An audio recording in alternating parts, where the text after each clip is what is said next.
Berjumpa lagi di channel Alpetra Ministry yang tetap mengajak kita untuk dalam semangat Natal ini tetap cinta Tuhan, cinta keluarga, dan juga menjaga kesehatan. Kata Om Yan, kalau kitanya sakit, kita nggak sehat, nggak bisa pelayanan, nggak bisa Natalan dong, ya kan? Jadi kita sekarang mau bahas tentang apa nih? Yuk kita langsung sapa dulu sama Om Yan. Shalom Om, apa kabar Om? Shalom, puji Tuhan, sehat. Ya Om, di kesempatan kali ini Om kita mau ngebahas tentang Kejadian pasal 1 sampai 11. Ya, yang lalu sahabat Alpetra bisa lihat ya di tayangan yang lalu ya, Om udah menjelaskan tentang bagaimana manusia diciptakan dan seterusnya. Nanti bisa dilihat sendiri deh ya.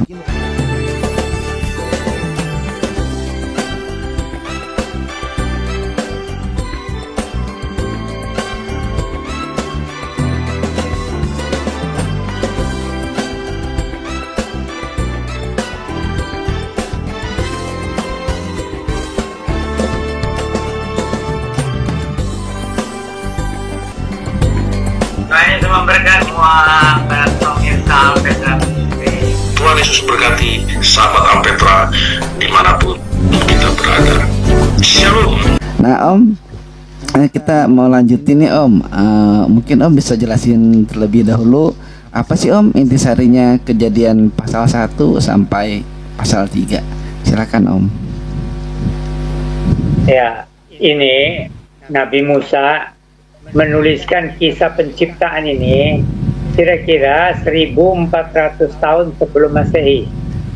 Jadi sebelum ilmu pengetahuan berkembang di abad 19, 20, 21 ini, Nabi Musa sudah menuliskan pokok-pokok dari itu langit dan bumi itu pada awalnya bagaimana. Jadi itu luar biasa. Luar biasa. Tetapi apa yang diwahyukan oleh Allah melalui Nabi Musa itu sekedarnya saja, karena manusia pada zaman Nabi Musa juga kan sangat terbatas jika dibandingkan dengan kemajuan ilmu pengetahuan zaman sekarang. Itu abad 20-21 ini. Tetapi kita juga harus mengetahui bahwa di dalam kerajaan Mesir kuno itu, ilmu pengetahuan itu juga berkembang, gitu. Jadi apa yang dituliskan oleh Nabi Musa itu bukan seperti hal-hal yang terlalu tinggi bagi orang-orang Mesir yang berpendidikan tinggi, gitu.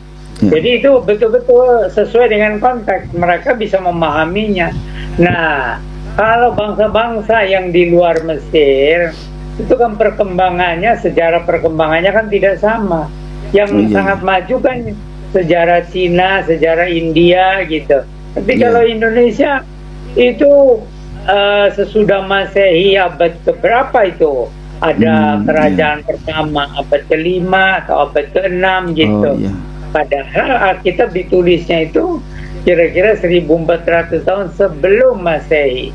Nah, itu luar biasa. Ya, jadi mereka itu sudah lebih dulu berbudaya. Indonesia waktu itu mungkin masih dibanjiri oleh air, gitu. Pulau Jawa, Sumatera, gitu belum terbentuk ya. Iya, keadaannya itu belum, karena kerajaan Majapahit atau kerajaan-kerajaan yang paling tua yang itu abad ke-4, abad ke-5 Masehi, itu hanya perkembangannya baru belum banyak lah, gitu. Tetapi ternyata di Mesir itu jadi sudah ada kebudayaan yang maju, yang tinggi ya, itu bahkan kira-kira 1400 tahun sebelum Masehi. Lebih lagi kalau cerita tentang kebudayaan Cina, kebudayaan India, gitu. Betul. Nah, jadi tetapi orang-orang Barat ya, karena mereka itu mengalami kemajuannya belakangan. Orang Eropa dan Amerika itu majunya belakangan. Jadi mereka justru yang sinis terhadap Alkitab. Gitu. Iya. Ya. Jadi seolah-olah dongeng katanya. Iya. Itu Alkitab kejadian itu. Iya, Om. Padahal ya itu abad ke-15 sebelum Masehi itu sudah bangsa Israel itu sudah gimana ya? Jadi kalau dihitung dari munculnya Abraham ya, Ishak, Yakub gitu, itu sudah gimana lah mereka itu ya, sudah lumayan lah ada pertumbuhannya. Yang apalagi bangsa Mesir kuno tuh ya. Jadi itu bangsa-bangsa Mesir kuno, Assyria kuno, Cina kuno, India kuno itu jauh lebih maju dibandingkan dengan bangsa kita, bangsa Indonesia. Nah itu masalahnya karena mungkin banjir ya, jadi masih digenangi air. Pulau Jawa, Sumatera begitu ya. Oh iya, belum ada. Gitu, jadi agak terlambat, agak terlambat perkembangannya. Jadi yang terlebih dulu maju itu bangsa Cina kuno, India kuno, Mesir kuno, gitu, Assyria kuno, gitu. Ya Om, karena masih ini ya, belum ada, pulaunya juga belum ada ya Om.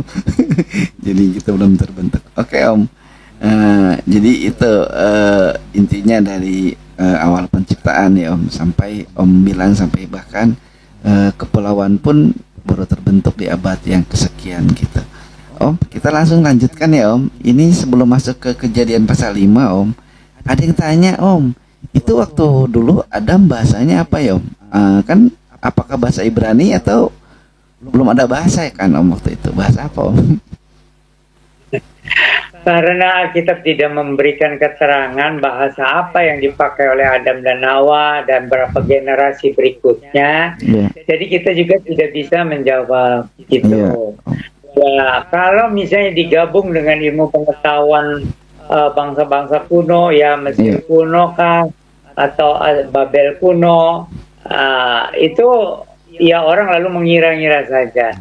Kalau bangsa Cina meskipun sudah tua itu pun termasuk agak lambat, karena perkembangannya kan dari Timur Tengah. Oh iya. Gitu, dari keturunan Nabi Nuh itu yang 3 anak dengan istri mereka itu ya, itu kan baru kemudian tercerai-berai atau berpencar-pencar. Ada yang sampai ke Cina, ada yang ya ke India dulu baru ke Cina kali ya. Kalau yang ke Indonesia itu baru belakangan, karena rupanya kepulauan Indonesia juga masih tergenang air waktu zaman itu. Oh iya. Oke Om, jadi bahasanya juga mungkin kalau secara Alkitab ya bahasa Alkitab, bahasa asli Perjanjian Lama Ibrani gitu ya Om. Tapi kalau bahasanya sebelum itu ya mungkin secara ilmu pengetahuan ya bisa telusuri gitu ya Om. Betul. Karena bahasanya nggak tahu kan ya Om. Tadi Om udah gambarin di Mesir, di Cina, di mana kan beda gitu.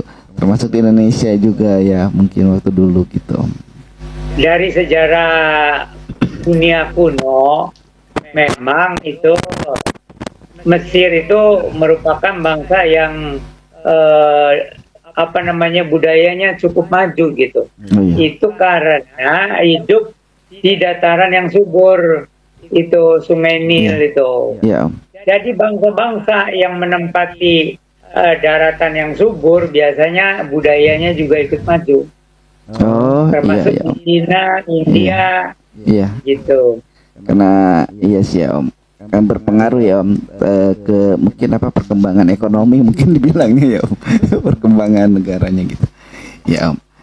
Baik Om, nah di Kejadian pasal 5 ini ada yang menarik Om ya, terutama tentang Metusalah ya Om. Ini saya mau nanya tentang Metusalah nih Om. Kan dia itu dibilang manusia tertua di dalam Alkitab ya Om. Nah ini kenapa bukan Adam Om yang tertua? Kenapa ditulis di Alkitab itu kok Metusalah Om yang tertua di Alkitab? Ya, jadi masalah-masalah yang menimpa Adam dan Hawa itu ada pengaruh juga.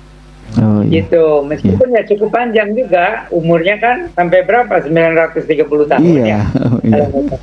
Nah, cuman ada yang lebih panjang lagi ya, itu Metusalah. Jadi itu ya namanya usia manusia itu dipengaruhi oleh banyak faktor lah. Itu yang kemudian sesudah air bah ya kemudian umur manusia itu jadi berkurang lah gitu. Iya Om. Nah terus Om, di kejadian 5 ini juga selain Metusala ada yang menarik, itu tokoh yang terkenal sekali yaitu Henokh Om. Nah dia kan dibilangnya orang yang paling baik ya Om saat itu, mungkin setelah Nuh ya Om ini ya. Orang kedua mungkin setelah Nuh yang paling baik itu dipandang Tuhan. Di Kejadian 5 ayat 24 ya Om, itu kita bisa lihat. Terus Tuhan mengangkat Henokh Om. Nah kenapa Om zaman sekarang nggak bisa tuh kayak dulu, ini Om Jan baik diangkat Tuhan gitu. Begini ya, jadi keadaan zaman itu, jadi ada orang-orang yang betul-betul beriman, takut akan Tuhan, menjauhkan diri dari dosa dan kejahatan ya, yang mereka tahu lah. Mereka kan lebih memeliharakan hati ya. Jadi menghindarilah hal-hal yang menajiskan hati dan pikiran itu. Jadi gitulah apa yang dicatat itu. Dan lagi waktu itu kan bangsa manusia belum begitu banyak. Jadi pengaruh-pengaruh negatif dari sesama manusia juga tidak terlalu banyak. Oh iya Om ya. Ya meskipun pengaruh kepribadian seseorang juga sangat menentukan untuk menolak atau menerima pengaruh-pengaruh negatif dari sekelilingnya. Gitu. Iya ya Om. Seperti waktu Nuh juga kan, waktu bikin bahtera kan ada orang-orang yang tidak percaya sama Tuhan ya Om. Jadi banyak yang terpengaruh satu sama lain gitu. Dan Allah melihat hanya Nuh dan keluarganya aja yang berkenan. Henokh berarti lebih dari itu. Nah Om, pertanyaannya Om, bagaimana kita, memang mungkin tidak bisa seperti Henokh ya diangkat oleh Tuhan ya Om, tapi teladan apa Om yang bisa kita tiru saat ini oleh kita semua supaya kita berkenan di hadapan Tuhan seperti Henokh? Ya jadi itu keterangannya, Henokh hidup berjalan dengan Allah katanya ya. Nah itu bagus, dan di dalam perjanjian baru itu orang Kristen yang belajar hidup bersama Allah. Jadi itu kan dia disebutnya anak-anak Allah tuh di Roma pasal 8 gitu. Jadi di dalam Tuhan Yesus Kristus kita tuh mendapatkan pemulihan sesudah mengalami keselamatan kelahiran baru, gitu di dalam Tuhan Yesus Kristus. Nah, gitu. Jadi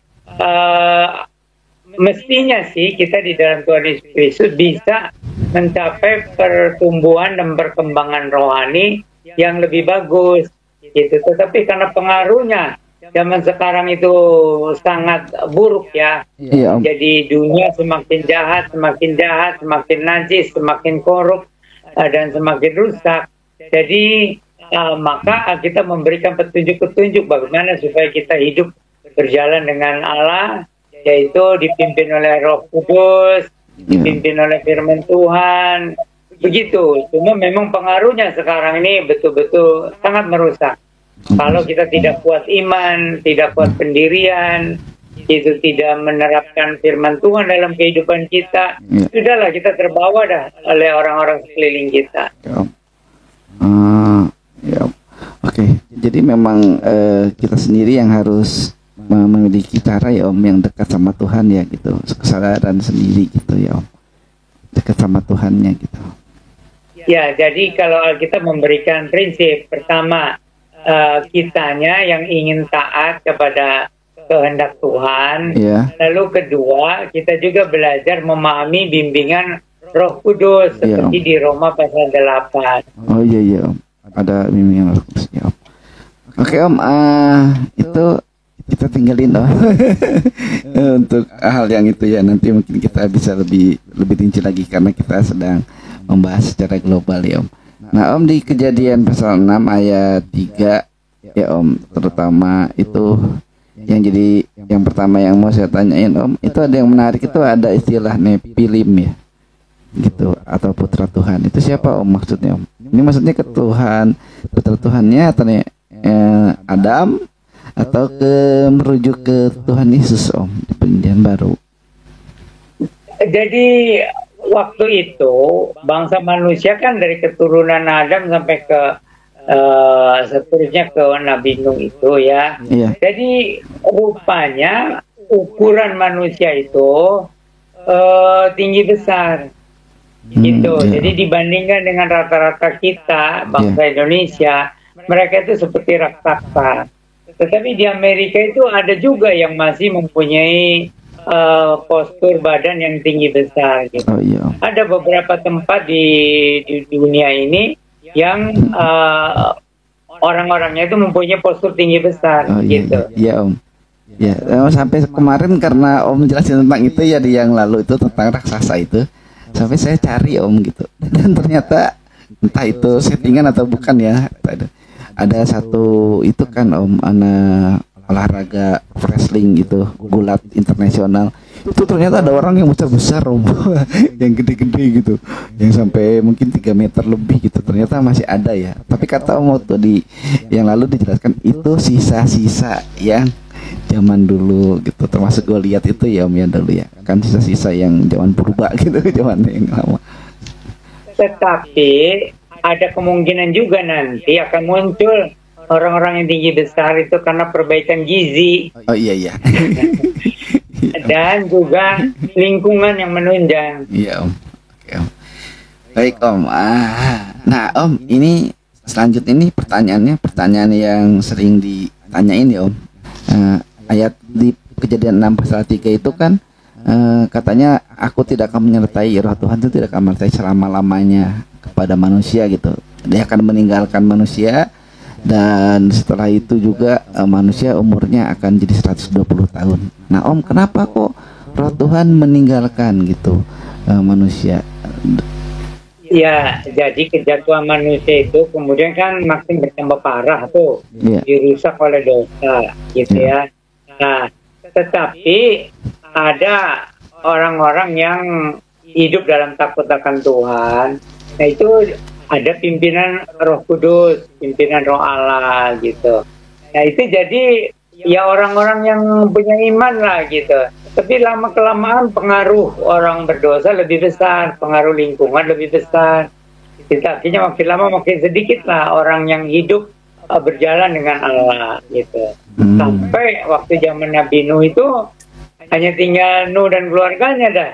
Yang kemudian jadi Tuhan juga bilang, wah ini kalau dibiarkan begini nanti makin gimana lah ya, orang yang hidup takut akan Allah itu jadi makin habis. Itu sebabnya Tuhan memusnahkan bangsa manusia kecuali Nuh dan keluarganya. Jadi pertimbangannya itu. Terus pertimbangannya kok Nuh dibilang nggak salah itu gimana Om? Kalau kita lihat kan ada tuh di ayat 12, ayat 9 gitu, dibilangnya Nuh itu tanpa salah Om, di Kejadian 6 ayat 9, terus ayat 12 juga, nanti di Kejadian 7 juga ada itu, katanya Nuh itu dibilangnya dilihat Tuhan tanpa salah gitu. Kok bisa Om? Kan tadi Om bilang pertimbangannya gitu.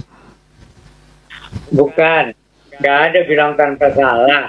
Hanya itu dikatakan ya, itu dibandingkan dengan orang-orang sejamannya, dan tidak bercela dibandingkan. Ya Om. Gitu. Kan sesudah Adam dan Hawa jatuh ke dalam dosa, semua juga dirusak oleh dosa. Cuman karena waktu itu manusia tidak banyak, jadi barang siapa yang hidupnya dekat dengan Tuhan, itu ya tidak cepat rusak. Meskipun sudah jatuh dalam dosa gitu. Karena manusianya tidak banyak. Jadi pengaruh lingkungan itu cukup besar. Sekarang ini ya manusia ya sudah berapa, di atas 6 miliar ya manusia. Itu pengaruh lingkungan itu begitu besar. Dan kebanyakan kan orang yang tidak mengenal Allah meskipun punya agama. Nah itu ya Om, nggak jaminan ya, punya agama juga ya. Yang jaminan itu Tuhan Yesus, percaya Tuhan Yesus masuk surga. Itu yang jaminan.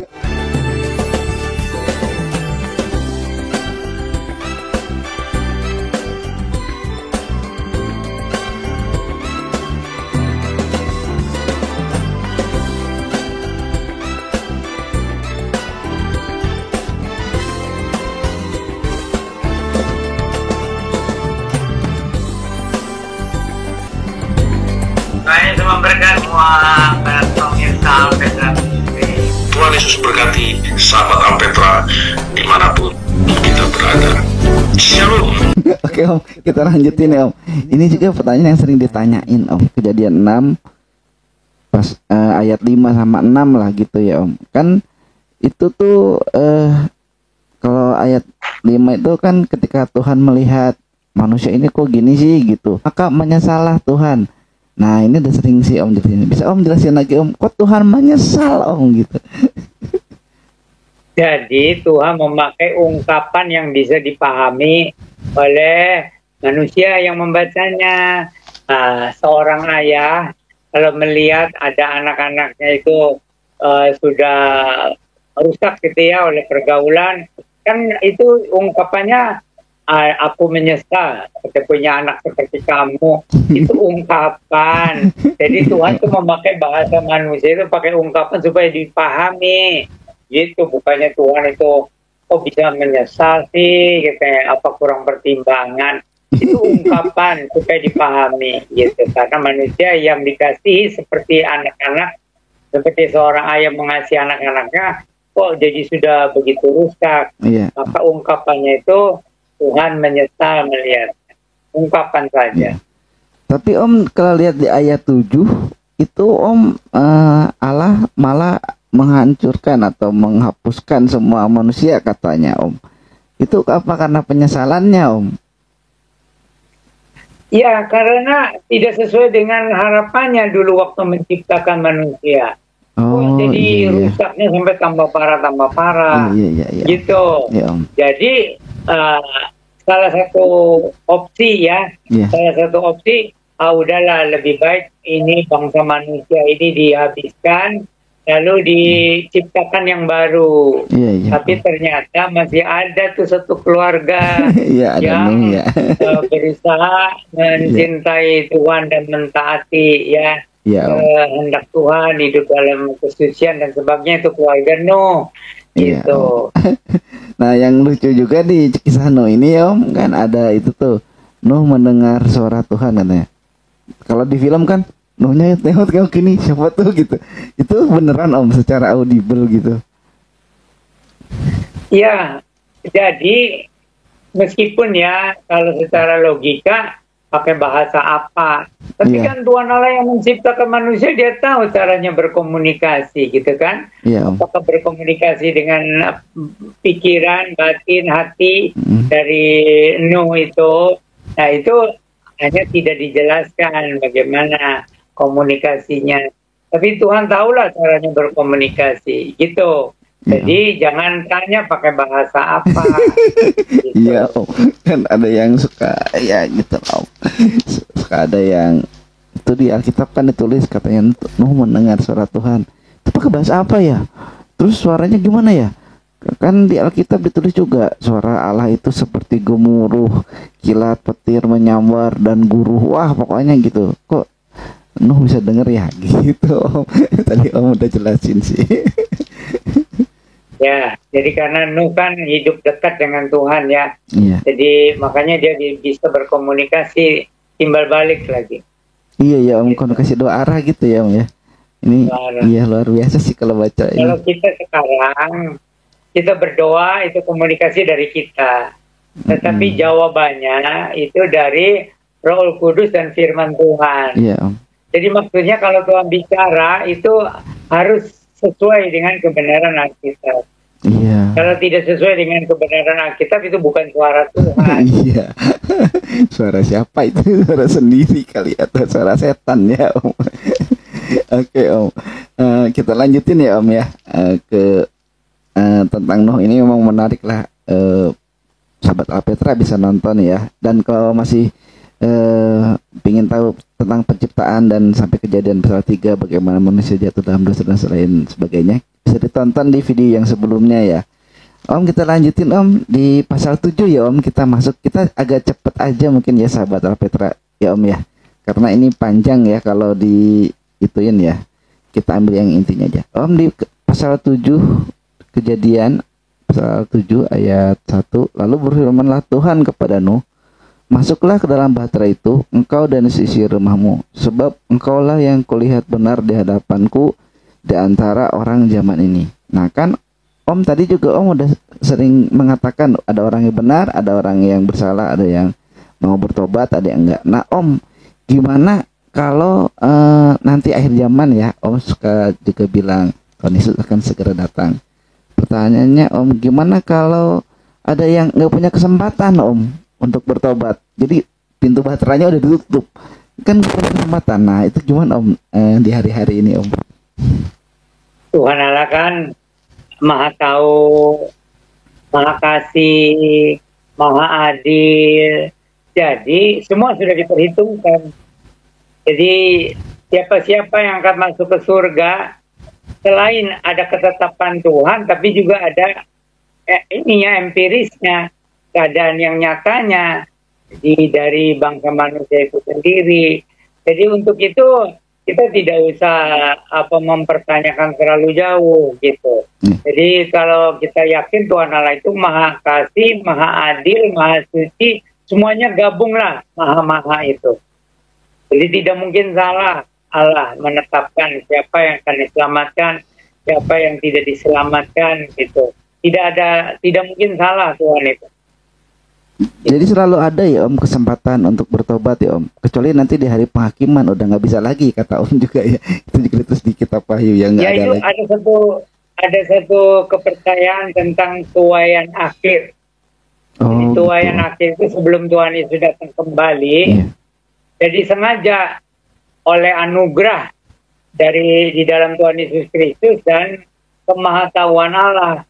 Jadi dari segala bangsa, suku, bahasa, kaum di muka bumi ini, orang-orang yang meresponi anugerah Allah ya diambil semuanya. Gitu. Iya Om. Ya. Pengangkatan disebutnya. Iya Om. Iya ini kadang makanya saya terdiam itu jadi saya berpikir Om. Kan suka ada yang ini juga udah Om pernah singgung sih. Kalau udah mau mati baru bertobat. Gitu Om. Selama masih mudanya hidupnya wah serampangan gitu. Jadi nanti kalau kesempatan untuk bertobat ini nggak ada, wah kasihan juga ya Om. Namanya nggak ada di kitab kehidupan ya Om ya. Ya, jadi Allah yang Maha Tahu memang sudah menuliskan tuh siapa yang akan diselamatkan. Ya. Tetapi juga Allah menginginkan pertanggungan jawab dari setiap orang. Jadi hanya orang yang meresponi anugerah Allah di dalam penebusan, itulah yang diselamatkan. Ada yang sampai saat-saat terakhir gitu ya. Ada juga yang dari kecil gitu. Jadi hanya Tuhan yang Maha Tahu lah. Jadi kita juga jangan bertanya terlalu banyak. Tanyakan yang penting-penting aja. Iya tapi kadang kan Om orang itu suka nanya gitu Om, suka yang aneh-aneh gitu kan ya. Ya Om, kita ke kejadian 1:7 ini memang banyak hal yang menarik Om. Terutama dalam segi untuk pertobatan ya Om ya. Karena kan kalau orang-orang yang nggak percaya Tuhan, kalau baca kejadian 1:7 ini dia akan asumsi gitu bahwa wah kalau gitu memang Tuhan itu jahat gitu. Makanya dia nggak percaya adanya Tuhan karena perbuatan baik atau tidak, bertobat atau tidak itu nggak masalah gitu ya Om. Kalau yang nggak percaya Tuhan kan pikirannya seperti itu. Jadi itu pertama yang tentang kejadian pasal 1 itu kan hanya garis besar ya.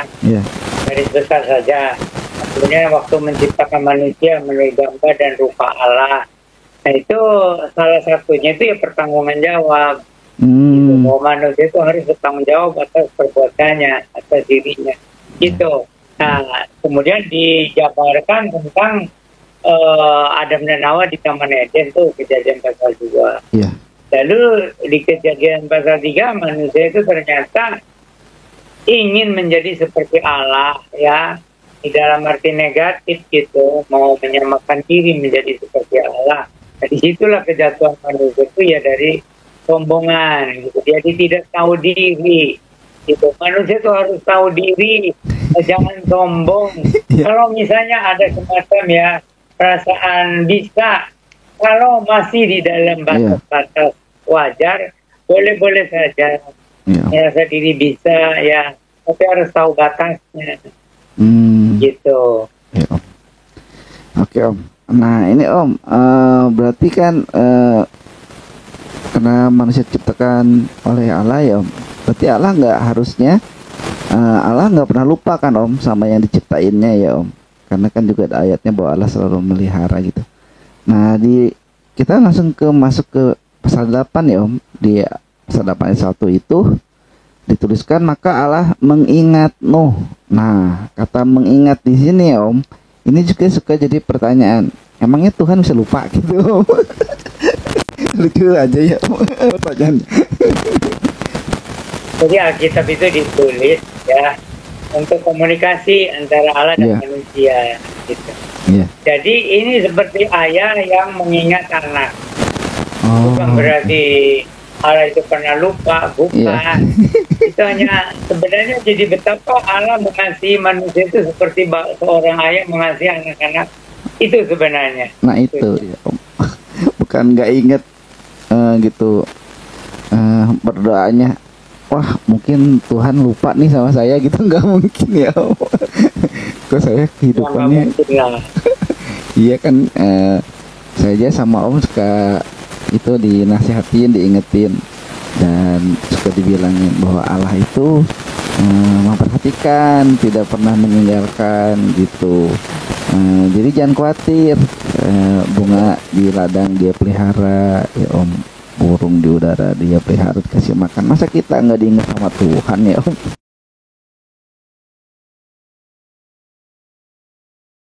Di pasal 8 ayat 15 ya Om. Lalu berfirmanlah Allah kepada Nuh, keluarlah dari bahtera itu engkau bersama dengan istri dan anak-anakmu, dan seterusnya. Terus ayat 18-nya, lalu keluarlah Nuh bersama anak-anak dengan istrinya, dan seterusnya ya Om. Nah ini Om, apakah juga ini ayat ini menguatkan bahwa kita sekarang itu sebetulnya keturunan Nuh, bukan keturunan Adam. Nah ini juga sebetulnya udah ditanyain sih Om ya. Tapi ini ada yang nanya lagi nih Om, jadi mungkin bisa dijelasin lagi Om. Jadi karena manusia pertama itu Adam dan Hawa, jadi tentu saja kita semua keturunan Adam dan Hawa. Iya. Tapi kemudian kan hampir habis kecuali Nuh dan keluarganya. Iya Om. Ya, jadi kalau dikatakan udah aja kita ini semua keturunan Nabi Nuh. Nah itu kan jadi bagaimana mungkin Nuh pun itu ada anak, ada menantu. Iya. Menantunya dari mana? Kan memang Nuh yang punya itu anak laki dan perempuan lalu dinikahkan. Iya. Dan itu pasti dari asal mulanya dari Adam dan Hawa. Iya Om. Gitu. Ya kan itu nggak bisa mungkin lepas ya Om. Kan Nuh ada itu kan karena dia silsilahnya dulu ya Om ya. Itu kan dari Adam juga gitu. Jadi nggak terputus karena itu. Saya sempat berpikir kalau seandainya waktu itu setelah gitu nggak ada Nuh, Nuhnya nggak hidup, pasti Allah bisa menciptakan lagi manusia kan Om ya. Tapi kan Allah punya tujuan yang kata Om. Cuman kalau seandainya begitu, jadi seolah-olah Tuhan Allah itu gagal.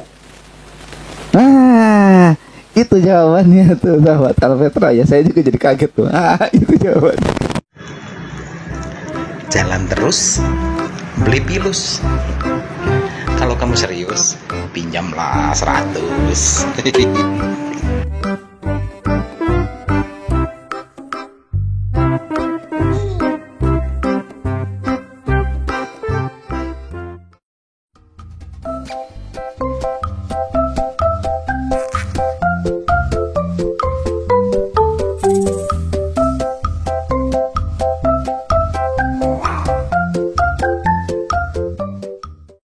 Di ayat 21, 22 gitu Om, sampai 23 gitu. Di ayat 21, 22 itu kan bumi itu jadinya akan terus ada gitu kata Tuhan. Nggak akan berhenti musim menabur, menuai, ada musim panas, musim kemarau. Terus malah berfirman sama Nuh, beranak cucu lah gitu. Tapi Om, kalau memang ada musim menabur, menuai, berarti nggak ada kelaparan dong harusnya Om ya. Manusia itu dicukupkan, tapi kok sekarang kayaknya kelaparan di mana-mana. Ya, Jadi itu apa, kan manusia begitu banyak dan tidak semuanya taat kepada kehendak Oh, Tuhan. iya ya. Jadi bencana alam apa itu kan menyusul dengan dosa-dosa manusia. Iya Om. Jadi Tuhan memakai bencana-bencana itu untuk menyadarkan Iya Om. itu. Karena Allah itu bukan hanya menghukum, tapi juga memberi pelajaran. Mm-mm. Karena kasih dan Iya. kesucian itu menyatu di dalam diri Allah. Ya Om. Jadi kalau misalnya memang masih terdapat gagal musim panen, terus tunas-tunas juga tidak ada, kalaupun ada kelaparan, tapi kelaparannya nggak akan permanen ya Om ya, karena ada pemeliharaan Allah ya Om sama manusia. Ya, jadi ada prinsip kebenaran. Prinsip kebenaran yang harus dipegang itu tidak ada rencana Allah yang gagal. Itu yang pertama. Tidak ada rencana Allah yang gagal. Yang kedua, Allah itu setia kepada umat pilihannya. Oh, Gitu. tapi berarti kalau bukan umat pilihannya ngalamin Ya, apa? jadi dari semula Allah sudah tahu dan menentukan. Jadi berdasarkan kemahatauan dan berdasarkan kedaulatannya, Allah memisahkan dari umat manusia itu siapa-siapa yang akan diselamatkan. Dan di sini memang banyak perdebatan. Tapi ya kita tidak usah mau mengerti sepenuh-penuhnya antara pemilihan dan kehendak bebas gitu. Karena semua ada di dalam tangan Tuhan. Kita lanjutin Om ke pasal 9 ya Om. Kita agak maraton aja nih, karena kalau dihituin kita nggak akan cukup ya Om ya waktunya ya. Jadi buat sahabat Petra yang mau nanya nanti boleh di kolom komentar ya. Kalau tayangannya bukan dalam artian kita terburu-buru ya Om, tapi kita persingkat. Ini kita persingkat aja. Jadi poin-poin yang jadi pertanyaan umum yang ditanyain. Om, di Kejadian 9 ayat 4 ada banyak pendapat nih Om tentang hal ini Om, tentang makan darah nih Om ya. Kalau kita lihat di Imamat atau di kitab yang lainnya, tapi di Kejadian 9 ini ada juga Om. Ini apakah makan darah ini yang pastinya gimana Om? Boleh, enggak, dilarang atau enggak? Jadi waktu itu ilmu Iya. pengetahuan kan belum begitu maju. Iya Om. Jadi karena banyak penyakit ditularkan melalui darah. Jadi itu semacam apa pemeliharaan Tuhan, kamu jangan makan darah. Gitu. Oh. Tapi kemudian sesudah ilmu pengetahuan sudah sedemikian maju, ya itu jangan makan darah itu tidak mutlak gitu. Tetapi bagi orang yang memang tidak begitu paham tentang penyakit-penyakit yang ditularkan melalui darah, sebaiknya taati saja prinsip-prinsip jangan makan darah gitu. Oh iya Om. Ya. Tetapi kalau orang sudah tahu bagaimana supaya makan darah tapi tidak mewarisi penyakit gitu ya, atau tidak ketularan penyakit, yang nggak jadi masalah gitu. Nah itu ya. Tetapi ada juga yang sebagian orang Kristen itu prinsipnya keras. Pokoknya tidak boleh makan darah, titik. Nah itu terserah. Kita kan tidak bisa memaksakan pemahaman dan keyakinan iya. orang beragama gitu. Iya Om, iya Om. Tapi yang tadi Om udah jelasin masuk logika ya, bahwa di darah itu kan mungkin ada penyakit ya Om, ada apa gitu. Jadi ya kita harus berhikmat mungkin ya Om. Dan juga Om tadi tegaskan yang kedua, silakan mau secara tegas itu melarang atau secara tegas juga membebaskan, itu terserah ya Om, karena kita tidak bisa melarang hal itu ya Om ya. Oke Om, itu poinnya ya tentang darah. Nah terus Om, selanjutnya kalau kita lihat di Kejadian 9 ini juga ada peristiwa pelangi ya Om, tapi itu nggak akan saya tanyain lah nanti karena itu bisa berkembang juga gitu. Saya mau nanya ini aja Om, di Kejadian 9 ini kan Nuh pertama kali membuat anggur ya Om. Di apa namanya, diekstrasi Terus anggurnya bisa diminum gitu sebagai air minum sampai di zaman perjanjian baru. Tuhan Yesus juga kan minum anggur di perjamuan kudus itu. Nah Om, tapi di pasal 9 ada yang apa ya? Kok Nuhnya bisa mabuk ya Om gitu. Ini penemuan alkohol pertama kali ya Om. Sebenarnya bukan begitu. Siapa saja kalau minum anggur terlalu banyak, ya bisa mabok lah. Iya Om. Tapi ada yang Itu bilang bukan diekstraksi iya. dulu. Masa Nuh Tapi Nabi kalau mabuk minum Om, anggur gitu. kebanyakan ya mabok. Iya. Tapi kan ada yang bilangnya Nuh kan Nabi. Kok Nuh mabuk? Lah kan waktu itu dia lagi nyoba-nyoba ya Om. Nyobain ekstrasi. Saya bukan nyoba-nyoba juga. Pengetahuan orang pada zaman dulu kan terbatas. Oh iya. Gitu. Jadi waktu itu apakah Nuh lagi haus atau bagaimana? Lalu adanya minuman anggur, lalu dia menikmati, itu kebanyakan jadi mabok. Oh. Gitu, bukan tujuannya mau mabok, Iya. mau melupakan kesusahannya, bukan begitu. Iya. Tidak sengaja. Iya. Gitu. Nah itu bedanya. Iya. Kalau orang sekarang kan mau mabok itu karena memang Sengaja. mau melupakan masalah. Pagi Natalan nih Om. Minum-minuman. Waduh, kalau Natalan nih udah deh. Aduh, ya udah jangan ya Om. Tak boleh ya Om ya. Nah Om, di Itu yang bahaya orang sekarang ya kalau Iya. minum anggur sampai mabok itu bahaya. Jadi Iya. nanti lupa kesadaran. Jadi akhirnya berbuat hal-hal yang tidak sesuai dengan kehendak Tuhan. iya Om, kan di pasal 9 ini juga dibilangnya kan jadi sampai dia telanjang ya Om. Mungkin karena kepanasan ya. Sampai ada siapa Ham ya Om yang melihat gitu. Itu jadi Hamnya yang kena kutuk ya Om, kena dosa ya karena melihat gitu. Itu masalahnya sebagai anak itu tidak boleh mentertawakan ayahnya yang lagi mabok itu dan telanjang. Iya Om. Nah itu jadi Ham ini seorang anak yang kurang ajar lah. Oh iya Om. Gitu. Tapi Om di perkembangannya kok kenapa jadi Kanaan yang dikutuk ya? Ya itu kan karena Hamnya yang rusak moralnya jadi nurun kepada anak-anaknya tambah parah. Oh, enggak kan di sini itu kan sebetulnya yang melihat telanjang itu kan Ham. Tapi Ya. Di ayat 25 itu terkutuklah Kanaan gitu. Kok kenapa jadi Kanaan yang dikutuk ya Om? Jadi rupanya Ham itu waktu itu jadi Nuh melihat ini Ham ini nanti tidak bisa mendidik anak-anaknya. Oh, Sebenarnya jadi satu peringatan juga. iya, Jadi waktu itu kan belum ada tuh anaknya Ham.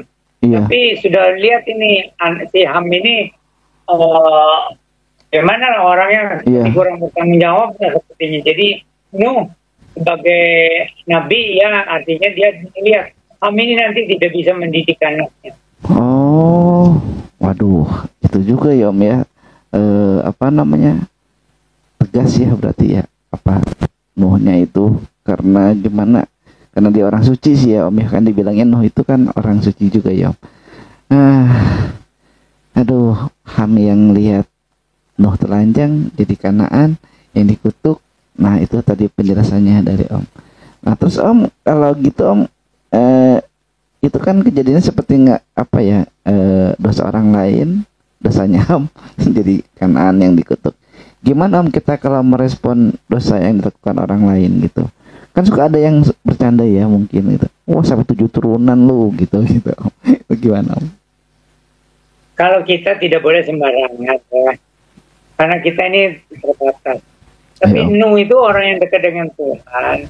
Dia juga tidak mengumbar kutukan. Iya. Hanya kepada anaknya itu aja, anaknya. Jadi karena ini sudah kelihatan Ham tidak bisa mendidikan. Oh, iya Om. Ya, itu ya. Jadi hati-hati kata Om tadi ya. Itu kata kuncinya ya Om ya. Kalau kita merespon ngelihat terhadap dosa orang lain gitu ya. Kitanya harus lebih bijak ya Om ya. Oke Om, dalam kejadian 10 ya Om ya, itu mungkin kita lewat ya karena itu kan hanya membicarakan tentang bahasa yang berbeda. Nanti itu tadi udah saya tanyain sih yang tentang bahasa tentang bahasa itu ya, tadi kata Om dijelasin waktu Adam bahasanya gimana sampai seterusnya. Tadi sahabat Alpetra bisa mundurin nih videonya tadi untuk dijelasin sama Om. Om, di dalam Kejadian 11 itu, apakah manusia mempunyai konsep yang rendah tentang surga sehingga manusia mencoba membuat menara Babel yang ingin mengalahkan ketinggian surga atau ingin mencapai surga? Nah, gimana Om? Jadi orang kalau baca kita tuh harus teliti ya. Jadi di situ tujuannya mereka membangun menara Babel itu untuk menghindari air bah terjadi lagi. Itu konteksnya. Kita mau cari surga sendiri. Jadi pengalaman air bah itu sangat berkesan. Jadi menakutkan gitu kan, pengalaman melewati air bah yang dahsyat itu. Lalu jadi ini orang sesudah lama-lama jadi imannya merosot. Lalu bagaimana nanti kalau terjadi lagi air bah? Kita bikinlah katanya, kita akan dikasih otak katanya. Nah, lalu dicobalah bikin menara Babel itu. Jadi itu satu tidak percaya terhadap janji Tuhan. Kan Tuhan bilang itu tidak akan terjadi lagi air bah yang dahsyat seperti itu. Tapi ini mereka ini malah seperti sudah jaga-jaga. Biarin katanya kalau Tuhan kirim banjir lagi juga, kita mau siap-siap aja katanya. Gitu. Oh iya Om. Nah terus di selanjutnya ya Om, ini kalau kita lihat dari pasal 11 ini di ayat 7 sampai 9 gitu ya Om. Kan Tuhan itu mengacau balaukan manusia, terus diserahkan Tuhan ke seluruh bumi. Sampai bahasanya juga dikacau balaukan sama Tuhan.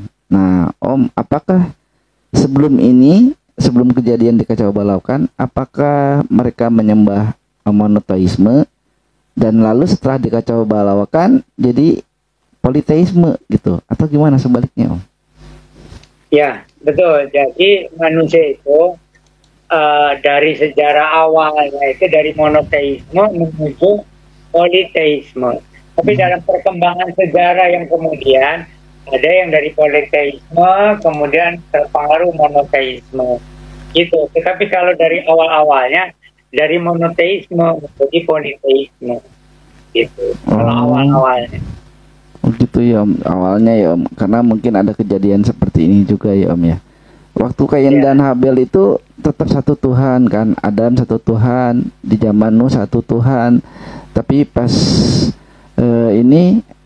pas kejadian Babel ini jadi berpengaruh ya Om, dan terbukti di zamannya Musa kan ada yang nyembah ini, ada yang nyembah itu, ada yang banyak menyembah ilah gitu jadinya.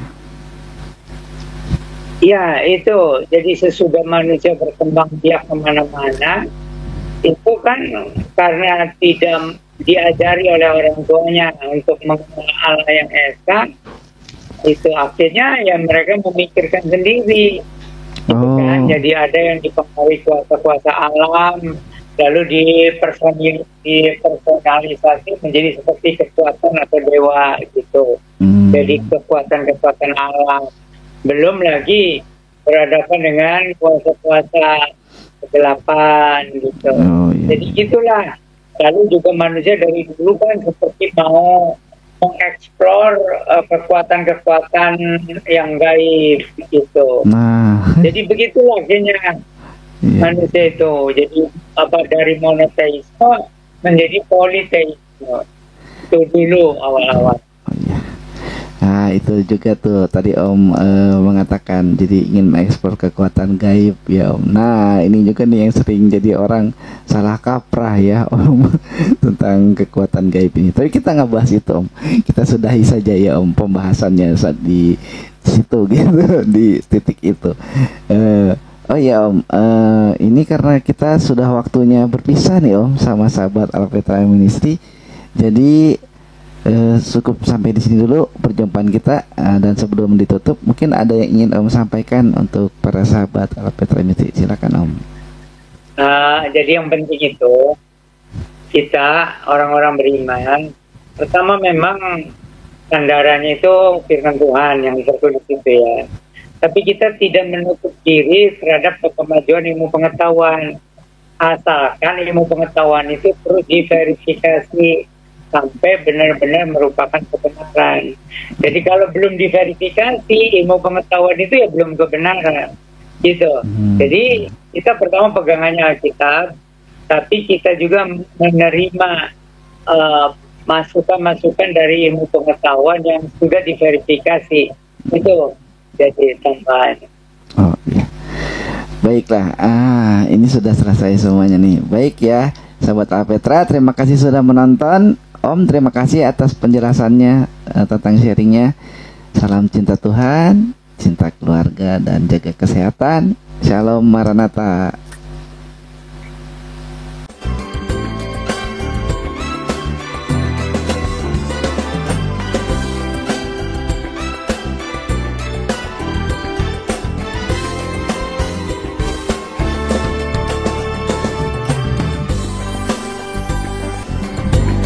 Saya semua berkat semua pemirsa Alpetra TV.